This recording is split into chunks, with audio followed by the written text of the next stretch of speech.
what, like you talked about with the forecasting numbers and projections, a lot of that is like great to have, but when the rubber meets the road, shit gets real quick and it changes. So what were some of the things that you saw when, first initially getting started, from cost of going into business and building out systems and operations to help you run your business, and then finally after 7 months getting that first client? Talk about that as well.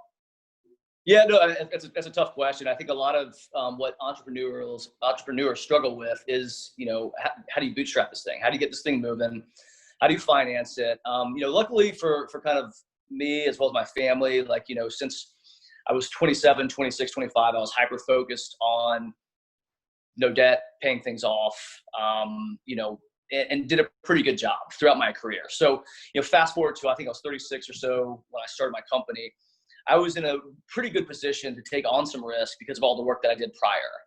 And so, I was in a situation where I bootstrapped this company. But to your point, literally the amount of time it took me to find a customer was double, if not triple, to what I thought it would be. And that's a really scary proposition. I mean, because a lot of folks come out, and you can read all the books you want to, but I literally thought, and I, listen, I've sold at a relatively high level, and I'm familiar with like sales cycles and what those mean, and like being realistic with yourself and all that jazz. But I mean, it's pretty scary when you're, 30, 60, 90, 120 days, 150 days out.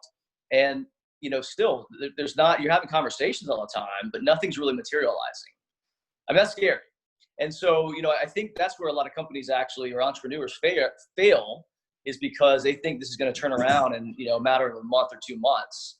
And realistically, it comes down to, I think, perseverance, right? And just the ability to kind of fight through, and also too, getting comfortable with being uncomfortable. I mean, literally the first 9 months that I started company, I've never been that stressed, I don't think, in my entire life.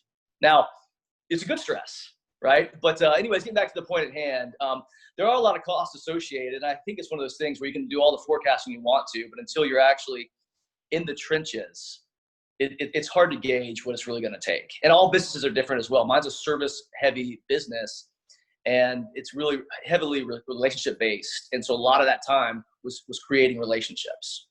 How much would you say, the idea of you going in to start this business was going to be X?